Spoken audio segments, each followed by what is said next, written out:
"I failed you," he whispered, his voice ragged. The words seemed to echo in the empty room, bouncing off the walls and returning to him, a haunting reminder of his own inadequacies. His eyes, red and swollen from countless sleepless nights, were fixed on the photograph in his trembling hands. The image of his daughter, her innocent smile frozen in time, was a stark contrast to the turmoil that now consumed his life. He could almost hear her laughter, a distant memory that felt like a cruel joke in the face of his current despair.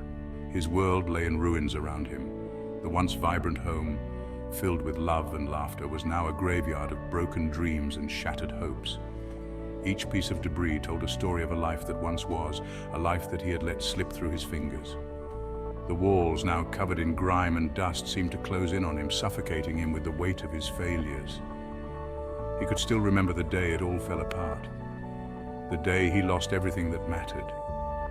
Jobless, estranged from his family, he wandered through the days like a ghost, a mere shadow of the man he once was. The weight of his mistakes hung heavy on his shoulders, a constant reminder of the bridges he had burned and the people he had hurt. He had tried to make amends, to find a way back to the life he had lost, but it seemed that every step he took only led him further into the darkness. He saw no light, felt no warmth. The world around him was a cold, unfeeling place, a stark contrast to the warmth and love he once knew. The nights were the worst, the silence deafening as he lay awake, haunted by the ghosts of his past. He would stare out the window, watching the rain as it fell, each drop a reminder of the tears he had shed. The darkness seemed to seep into his very soul, a constant companion in his lonely existence, just a bone-deep chill that threatened to consume him, no matter how many layers he wore, no matter how tightly he wrapped himself in blankets. The cold seemed to penetrate to his very core. It was a chill that went beyond the physical, a manifestation of the emptiness that had taken root in his heart. He would sit in the corner of his room, hugging himself in a futile attempt to find some semblance of warmth, but it was always just out of reach. He clutched a crumpled picture, his daughter, smiling. The photo was worn and faded, a testament to the countless times he had held it, seeking solace in the image of the one person who had brought light into his life. Her smile was a beacon in the darkness, a reminder of the love he had once known. But it was also a painful reminder of what he had lost, a constant source of heartache that he could not escape. A shard of ice pierced his heart. The pain was almost physical, a sharp, stabbing sensation that left him breathless. It was a pain that went beyond the emotional, a visceral reminder of the depth of his loss. He would clutch his chest as if trying to hold his broken heart together, but it was a futile effort. The pieces were too shattered, too scattered to ever be whole again. The picture fell from his grasp, another casualty in the wreckage of his life. It fluttered to the ground, landing amidst the debris that littered the floor. He watched it fall, a tear slipping down his cheek as he realized that he had lost even the small comfort that the photo had provided. It was a small loss in the grand scheme of things, but it felt monumental in that moment, a symbol of everything that had slipped through his fingers. He was lost, adrift in a sea of despair with no anchor to hold him steady. The world around him was a blur, a constant reminder of the life he had once known but could never return to. He wandered through the days, a ghost in his own life, searching for something he could not name. The emptiness was overwhelming, a void that seemed to grow with each passing day. The weight of his mistakes crushing him. Each decision, each action that had led him to this point played over and over in his mind, a relentless loop of regret and self-recrimination. He had tried to make things right, to find a way back to the life he had lost, but it seemed that every step he took only led him further into the darkness. The burden was too much to bear, and he felt himself sinking deeper and deeper into the abyss. Each breath was a struggle, a battle against the crushing weight of his despair. The air seemed thick and heavy, each inhale a monumental effort. He would find himself gasping for breath, his chest tight with the weight of his emotions. It was as if the very act of living had become a burden, a constant reminder of the life he had lost and the mistakes he had made. Each heartbeat a painful reminder of what he'd lost. The rhythm of his heart, once a steady, comforting presence, was now a source of torment. Each beat echoed in his ears, a constant reminder of the life he had once known and the love he had lost. He would stare at his reflection in the broken mirror, the cracks a metaphor for the shattered pieces of his life. The man who looked back at him was a stranger, a hollow shell of the person he had once been. Was there any point in going on? The question haunted him, a constant presence in the back of his mind. He would stand on the edge of the cliff looking down at the abyss below, wondering if it would be easier to just let go. The thought of ending it all was a seductive one, a way to escape the pain and the emptiness that consumed him.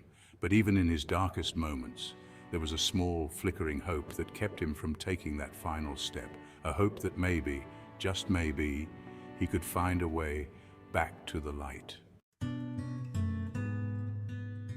A soft melody drifted through the storm's roar. It was almost surreal, the way the notes seemed to dance and weave through the chaos, creating a delicate harmony amidst the cacophony of thunder and wind. The storm was relentless, its fury unyielding, yet this melody persisted, a whisper of calm in the midst of turmoil. John barely noticed, lost in his misery. His thoughts were a tangled web of regret and sorrow, each strand pulling him deeper into the abyss. The world outside mirrored his inner turmoil, but he was too consumed by his own despair to see it. The storm outside was nothing compared to the storm within him. It came again, a gentle lullaby, a stark contrast to the tempest raging outside. The melody was soothing, like a mother's lullaby to a frightened child. It wrapped around him a tender embrace that offered a fleeting moment of peace. For a brief second, the storm seemed to quiet, as if the world itself was listening to the music. He lifted his head, a flicker of curiosity stirring within the desolate landscape of his heart. It was a small spark, but in the darkness of his despair, it was enough to make him pause. What was this music? Where was it coming from? The questions began to form, pushing through the fog of his mind. The music seemed to emanate from the corner of the room. It was as if the very walls were singing, their song a balm to his wounded soul. He turned his head, his eyes searching the dimly lit room for the source of the melody. The corner was bathed in a soft ethereal light, a stark contrast to the gloom that filled the rest of the space. There, bathed in a soft light, stood a figure. It was almost otherworldly, the way the light seemed to wrap around them, casting a gentle glow that softened the harsh lines of the room. The figure was tall, their presence commanding yet serene. They stood still, as if waiting for John to notice them. Tall, with eyes that held the wisdom of ages and a presence that radiated serenity. The figure's eyes met John's, and in that moment it was as if time itself had stopped. There was a kindness in those eyes, a deep understanding that seemed to see right through him to the very core of his being. It was both comforting and unsettling. The music flowed from him, a balm to John's wounded soul. Each note was a promise, a whisper of hope that things could get better. The melody was simple, yet it carried a depth of emotion that resonated with John's heart. It was as if the music was speaking to him, telling him that he was not alone in his pain. Who? Who are you? John's voice was barely a whisper, the words catching in his throat. He felt a strange mix of fear and curiosity, his mind racing with questions. Who was this figure? How had they come to be here in his darkest moment? John stammered, his voice hoarse. The words felt foreign on his tongue, as if he had forgotten how to speak. His heart pounded in his chest, each beat echoing in the silence that followed his question. He waited, his breath held for the figure to respond. The figure smiled, a beacon of warmth in the cold room. It was a smile that spoke of understanding, of compassion. It was a smile that told John that he was seen, that his pain was acknowledged. The warmth of that smile seemed to chase away the chill that had settled in his bones. I am a friend, John. The words were simple, yet they carried a weight that John could feel. A friend. It had been so long since he had heard that word, since he had felt the comfort of companionship. The figure's voice was gentle, each word a soothing balm to his troubled mind. I am here because you called. The figure's words echoed in John's mind. Had he called? He couldn't remember, his thoughts a jumbled mess. But as he looked into the figure's kind eyes, he felt a glimmer of hope. Maybe, just maybe, he wasn't as alone as he had thought. John frowned, confused. Called? He'd been drowning in his sorrow, not calling for anyone. I don't understand, he muttered, his voice thick with despair. What could you possibly want with me? To remind you, John, the figure said, his voice a soothing melody, that even in the darkest night, dawn awaits. You are not alone. Even now, in the depths of your despair, a spark of hope remains. Hope? You see hope in this?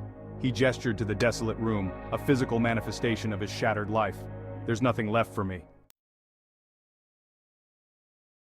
Wrestling with angels. It is found in the one who holds those circumstances in his hands. Hope is not found in circumstances, Jason. The figure's gaze remained steady, filled with an unwavering compassion. You're not the one who lost everything. Easy for you to say. But I also know the power of surrender, the strength found in letting go. I know loss. You mistake me, Jason. I know suffering. Surrender? What good is surrender when everything is already lost? Surrender is not defeat, Jason. It is simply acknowledging that you are not in control. It is releasing your grip on the illusion of control and placing your trust in something greater than yourself. Remember the story of Job? He lost everything, his wealth, his family, even his health. Yet even in the face of unimaginable suffering, he refused to curse God.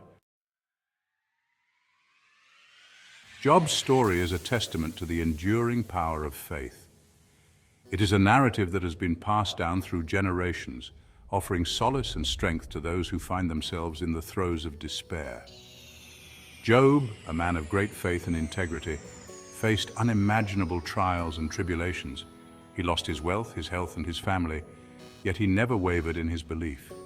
His story is a beacon of hope, reminding us that faith can sustain us even in the darkest of times. It is a reminder that even when we don't understand, even when the world seems to be crumbling around us, there is a higher purpose at work. We may not see it immediately, and the reasons for our suffering may remain hidden, but faith encourages us to trust in the unseen. It is in these moments of uncertainty that our faith is truly tested and ultimately strengthened.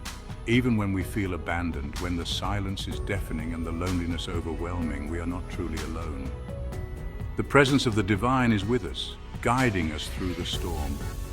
It is in these solitary moments that we often find the clarity and strength we need to persevere. God is still with us. His presence is felt in the comforting embrace of a friend, in the supportive words of a loved one, and in the quiet moments of reflection. He is with us in our pain and in our joy, in our struggles and in our triumphs. His love is unwavering, and his support is constant. But why? Why must we endure such pain and suffering? Why would a loving God allow his children to experience such heartache? Why would he allow so much suffering? These are questions that have plagued humanity for centuries. They are questions that challenge our faith and test our resolve. It is natural to seek answers, to want to understand the reasons behind our suffering. Suffering is a part of life, Jason. It is an inevitable aspect of the human experience, but it is not without purpose. Suffering can be a powerful teacher, revealing truths about ourselves and the world around us. It can strip away the superficial and expose the core of our being, allowing us to grow and evolve. It is through our trials that we are refined, purified, and made stronger. Just as a blacksmith uses fire to temper steel, our struggles can forge us into more resilient and compassionate individuals.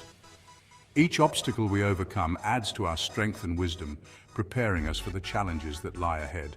But it hurts. It hurts so much. The pain can be overwhelming, and the weight of our burdens can feel unbearable.